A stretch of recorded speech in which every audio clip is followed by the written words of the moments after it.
Hello, my name is Isabel. I'm your academic liaison librarian for the DCAM.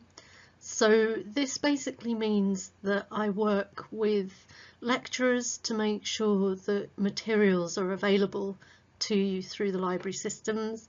And I also work directly with students at all levels to make sure that you can find them, use them and reference them properly.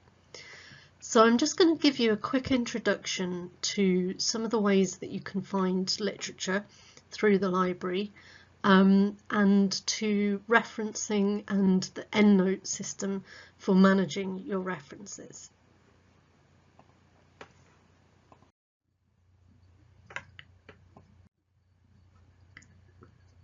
So these are some of the places that you will find information. Firstly, we have library search. So this is our library catalogue. It covers all our printed books and e-books, particularly in the current situation. We're trying to acquire as many e-book versions as possible. There are quite a lot of journal articles on library search and more. I'll cover that in the next slide. There's also Radar, which is our institutional repository for documents. So on there you'll find past Brooks student and staff research, and it's also home to the International Journal of Evidence-Based Coaching and Mentoring, which is our in-house coaching and mentoring journal. You can search journals databases directly, and I'll talk a little bit about that in a moment. I'll also point you to some external collections, for example Ethos, which is the British Library's thesis collection. We've got other libraries on here, limited access available to other libraries at the moment. The Sconnell system that would normally allow you to use other university libraries has been temporarily suspended because of the COVID crisis. So we'll leave that aside for now. I'll also cover Google Scholar and a couple of ways that you can use it to best advantage for finding literature. So we'll start with library search. If you go to the library homepage, it's the main search box that you'll find on there underneath the opening hours, etc. So this covers print books, and I'll show you in a minute with a live demo of library search how to find those and find out where you can get them from the shelves. We've got ebooks. Obviously at the moment we're trying to source as many titles as possible in ebook format. It can be a bit tricky, particularly with older titles. If the publishers haven't made them available in ebook format, then we're not able to purchase those. So it depends a lot on the book and on the publisher. We've also got articles that have been pulled together from different library academic journal platforms. So you can search those directly. A lot of them are covered by library search, not all, but it does make library search a good place to start with a literature search. We've also got some audiovisual materials like DVDs. We've got some conference papers and open access materials available through library search as well. With the physical items, you can place a hold on those, so reserve them basically, and you can get those sent to any one of our 4 campus libraries that we've got at Headington, Harcourt Hill, Wheatley or Swindon. So depending on where you're based and how often you'll be on campus, it might be more convenient for you to pick up from one of those locations. So let's take a look at the library homepage to start with. So at the top we've got opening hours for our campus libraries and information about the current COVID situation and the effect of that on library services. A little while down we've got library search. So you can search either for a specific item or for a general topic. So for example, putting in a title or part of a title of a book or article and the surname of the author is generally a good way to go directly to that item.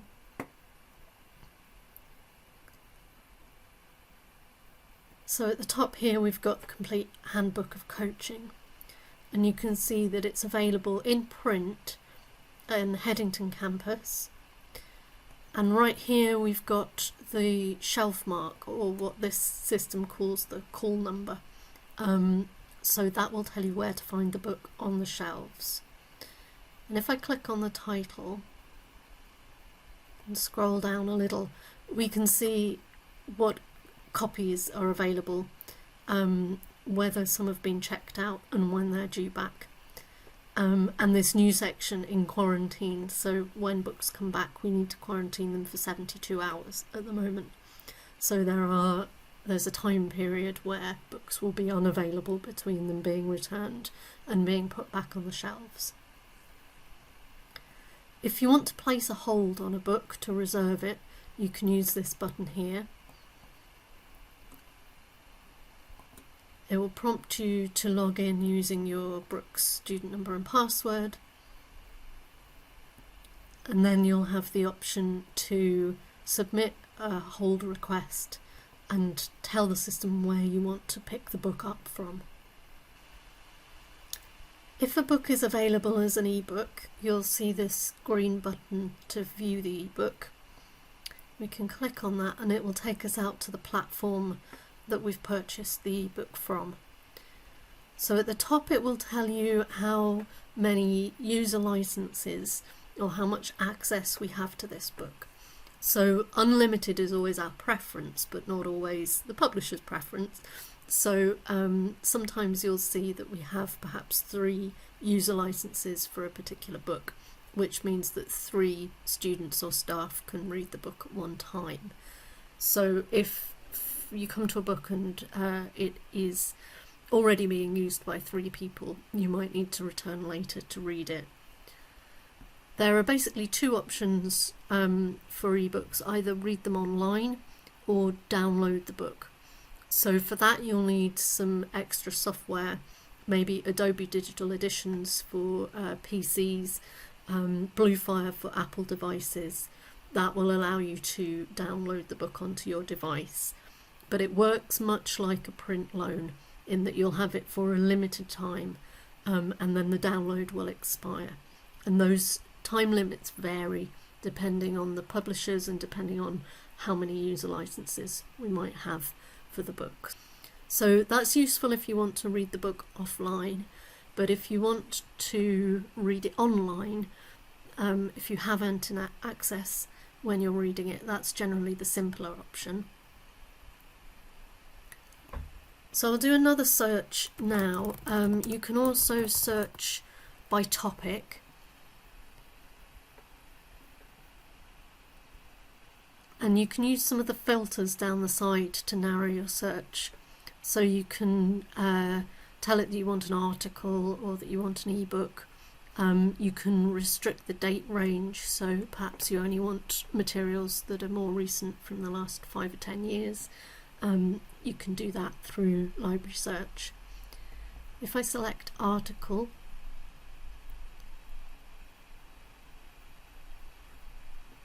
nearly all of the journal articles we have access to will be available online. It's quite rare to find one that we've only got in print. So again, like the ebook, you can click the full text link to take you out to the article. And again, this might look a bit different depending on which platform the article is found on, but generally you're aiming to find a PDF full text link. And if you click that, you'll get a full text copy of the article that you can then download and save to read later, or that you can read on the screen. You can also search for whole journals. So again, you can use the filters down the side to filter to journals. You'll find a button to access the journal. Again, this will look a bit different depending on which platform the journal is on, but you should be able to see a list of issues that you can then go in and browse. Back on the library homepage, underneath Library Search, we've got your library account. So you can log in there to see how many print books you've got on loan and when they're due back. Print books automatically renew themselves 25 times unless somebody else has placed a hold on that book. So if that happens and you've got the book on loan, you'll need to return it before the next automatic renewal date. You'll get an email to let you know that that has happened. So do watch out for your emails. We'll only send you emails if you need to do something. So we won't send you emails every week to say that the book has been renewed, but we will let you know if you need to return it. Similarly, if you've placed a hold on a book, you'll get an email to say when it's ready to collect from the site that you've chosen.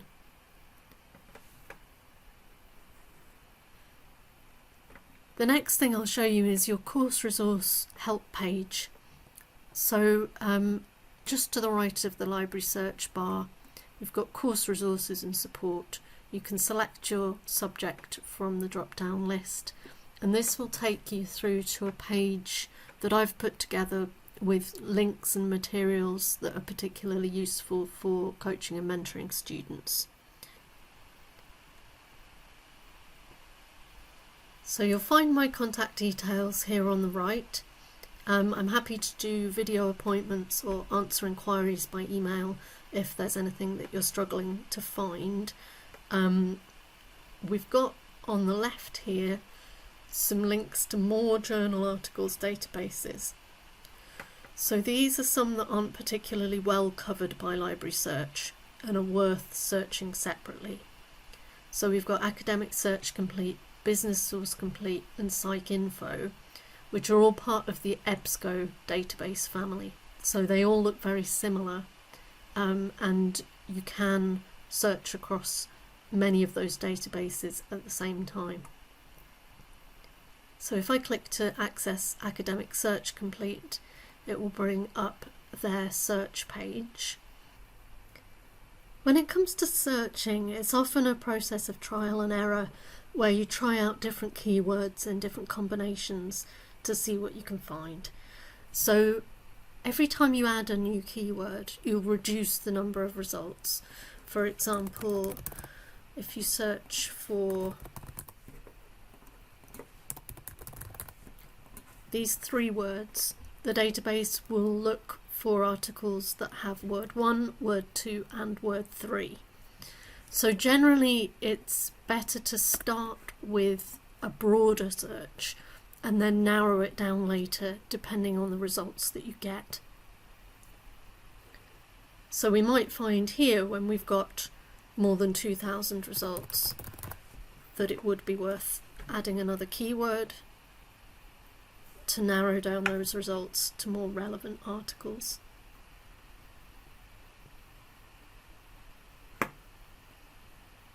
You can also use the filters on the side here.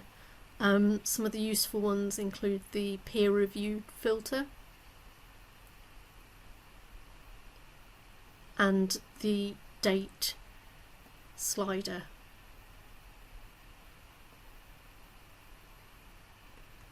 This slide features a few common search techniques that you can use across the different databases.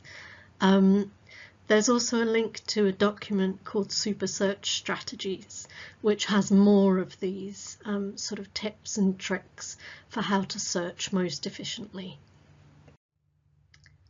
The next thing I'm going to mention is Google Scholar. I know that a lot of students at all levels do like to use Google Scholar to find research. Something to be aware of is that you might not have access to all of the articles that you find on Google Scholar. Some of them will have open access PDFs attached, but you can also link your Google Scholar account to Oxford Brookes so that it will pick up results where you have access to a full text version of the article through the library.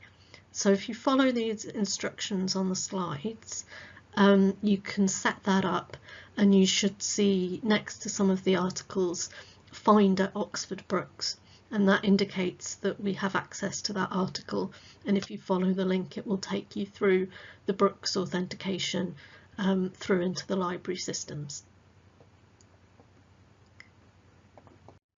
The other really good trick with Google Scholar is citation searching. So a lot of journals databases have some form of citation searching, but because Google Scholar is a large collection of articles from across different databases, then it will give you the most comprehensive version of this technique. So essentially, one thing that you might do if you found a useful article is to go to the end of the article and read the bibliography to pick up more relevant related articles. But in that case, you're always looking backwards in time from the date of the original article, because those are all articles that that author used when they were writing the article that you found. Citation searching allows you to do the opposite of that. So it finds articles written more recently that have cited that original article. So it allows you to go and broaden your search in both directions. So there's also instructions on the slide for how to do that, looking for that cited by link underneath an article record on Google Scholar. So that's just a brief introduction to literature searching. I'm sure that there is more that we could say about that, and more that you'll want to know as you progress with your thesis. But hopefully that should be a decent start for you to start finding articles and other useful items through the library systems and beyond. Welcome to part 2. This is a shorter video just to introduce you to some library services for researchers and to Radar, which is our institutional document repository where you can find past staff and student research. So you can find our page dedicated to library services for researchers from the library homepage. If you look for the drop-down menu that says Resources and Services and then click on the option for researchers, it will take you to a page with information and links to support you with finding literature, with publishing, and with your research profile. So the library has a team called Scholarly Communications who support researchers with their research output.